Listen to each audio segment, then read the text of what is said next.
চুরি করা উচিত, তোমাদের ঘুমটা দেওয়া উচিত। আমাদের পর্দার দরকার নাই, তোমাদের পুরুষদের পর্দার দরকার। কিন্তু তার 14 গোষ্ঠীর এক সিরিজ খাড়া করা একসঙ্গে পুটকি মারি দিতে ইচ্ছা করে। ভিডিও শুরুতেই আমি বলে দিচ্ছি আজকের ভিডিওটা অবশ্যই বুঝশক্তি সম্পন্ন লোকেদের জন্য। তো আপনারাই বলেন ধর্ষণ কেন হয়? এখন কিছু শাহবাগীর উত্তর দিবে ধর্ষক ধর্ষণ করে তাই ধর্ষণ হয়। হ্যাঁ ঠিক আছে, বাট ধর্ষক কেন ধর্ষণ করে? পুরুষ নামের কিছু কাপুরুষ ধর্ষণ করে উত্তেজনা থেকে, আর এই উত্তেজনাটা আসে এদের মতো কিছু বেহায়া মেয়েদের থেকে যারা কিনা ধর্ষণের প্রতিবাদ করে অর্ধেক কাপড় পরে। আপনারা ধর্ষণের বিচার চাইতে গিয়ে নিজেদেরকে অর্ধেক উলঙ্গ করে রেখে উত্তেজনা বাড়িয়ে দেন দেশের কাপুরুষগুলার, আর তার প্রভাব গিয়ে পড়ে নিরাপত্তাহীন নিষ্পাপ আছিয়াদের উপরে। আমার আম্মু খুবই ফ্রেন্ডলি, আমার ফুল ফ্যামিলি ফ্রেন্ডলি। তো আমার আম্মু যখন ঘুরতে যায় বা কিছু, তখন আমার আম্মু সবসময় আমাকে বলে যে এরকম ছেলে দেখে প্রেম করবি, তারপরে এরকম যাতে না হয়। এই আপনাদের মতো কিছু ম্যাগি আর আপনাদের মায়ের মতো কিছু নির্লজ্জ মায়ের জন্য আজকে হাজারো মেয়ে নির্লজ্জ, বেহায়া, নির্বোধ, চরিত্রহীন, অচেতন। যেখানে মাতার মেয়েকে দেখে শুনে প্রেম করতে বলে, সেখানে মেয়েটা তার ফ্যামিলি থেকে কি শিক্ষা নিবে? লুচ্চামি, নোংরামি, নষ্টামি, বেহায়াপনা। এমন মা না থাকাই ভালো যে তার মেয়ে নষ্ট হওয়ার কারণ হবে।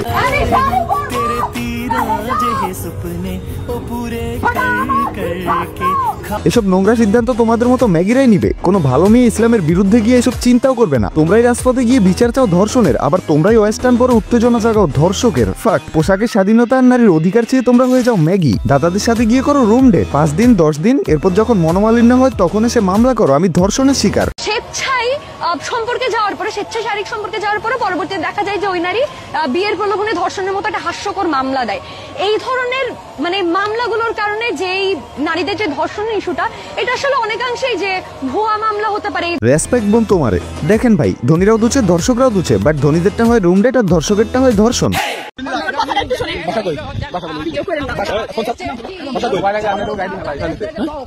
এসব ম্যাগিরা কেউ কেউ বয়ফ্রেন্ড নিয়ে চিপায় ধরা খায়, আবার কেউ কেউ সুবিধার লোভে ক্ষমতাধারী নেতার কাছে গিয়ে দুচা খায়। আবার তারাই ফেসবুকে এসে পোস্ট করে আমি স্বাধীনতা চাই, আমি হিজাব ছাড়া হাঁটতে চাই, আমি নিজেকে রক্ষা করতে চাই। বাট সত্যি এটাই যে রুমে গিয়ে ডেট করে নিজেকে আগেই বিলিয়ে দেয় এসব ম্যাগিরা। বলতে গেলে শেষ হবে না, দোষ শুধু ধর্ষকের বেশি আর কম এখানেই শেষ না। দেশের বড় মাপের শিক্ষিত মূর্খদের মধ্যেও ভেজাল কম নাই। খোঁজ নিয়ে দেখেন তারা আরো বেশি রেপ করতেছে, বাট তাদেরটা রুম ডেট হচ্ছে, ধর্ষণ না।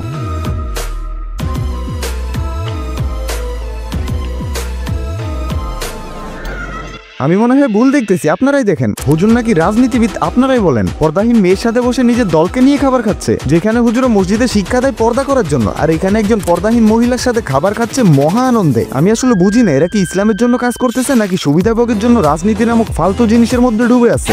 এগেইন আই রিপিট, বলতে গেলে শেষ হবে না। একটা মেয়ে যে কিনা পাতলা একটা শাড়ি পরে বারবার রাস্তায় আসতেছে আন্দোলন করতে, একবারের জন্য সে নিজের কাপড় ঠিক করে পরে আসে নাই। যেখানে চিপা সেখানেই তার যেতে হয়। ঘষাঘষি আর ব্যথা না পাওয়ার জন্য পুলিশ তাকে সাইডে যেতে বলে, কিন্তু উনি যাবেন না, কারণ তিনি ঘষাঘষি খাওয়ার জন্য এসেছেন। এইসবের পরও যদি একটা মেয়ে একটু লজ্জা না পায়, নিজের প্রতি একটু গিল্টি ফিল না হয়, তাহলে আমি বলবো যা তোরা ল্যাংটা হয়ে চলাফেরা কর, কাপড় একদমই পরিস না।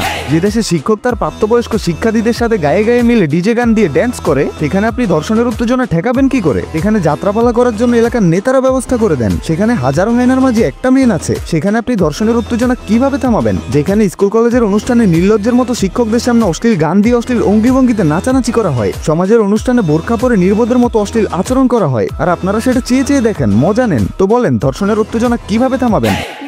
ভাই থামাতে হলে আমাদের পুরো দেশকে ঠিক করতে হবে, দেশের কালচারকে ঠিক করতে হবে। বোন তোমাদেরকে সচেতন হতে হবে, পরিপূর্ণ পর্দা করতে হবে, বাজে সম্পর্ক থেকে দূরে থাকতে হবে, সমাজ থেকে অশ্লীল অনুষ্ঠান বন্ধ করতে হবে, স্কুল কলেজের মূর্খ মনুষ্যত্বহীন শিক্ষকদের আবার নতুন করে শিক্ষিত হতে হবে, রাতের পার্টি বন্ধ করে নারীকে হেফাজতে রাখতে হবে। হ্যাঁ আপনারা স্বাধীন দেশে আছেন, কিন্তু হিংস্র অমানুষ কখনো কিছু করার আগে ভেবে দেখে না। তারা স্বাধীন পরাধীন দেখে না, তারা ভালো খারাপ দেখে না, তারা সুযোগ পেলেই ঝাঁপিয়ে পড়বে। সো আমাদের প্রত্যেকের দায়িত্ব নিতে হবে, প্রত্যেকে নিজের দায়িত্বে নিজের ঘরকে হেফাজত করেন, ইনশাআল্লাহ ধর্ষণ মুক্ত বাংলাদেশ পাবেন। আর ধর্ষকদের দোষ এটা কখনো বলার মতো কিছুই না, তাদের কাজই দোষ করা, কারণ তারা হিংস্র, কঠোর আর ক্ষুধার্ত হায়নার মতো নিষ্ঠুর। তাদেরকে ধরে চিহ্নিত করতে পারলে সাথে সাথে মেরে ফেলা উচিত।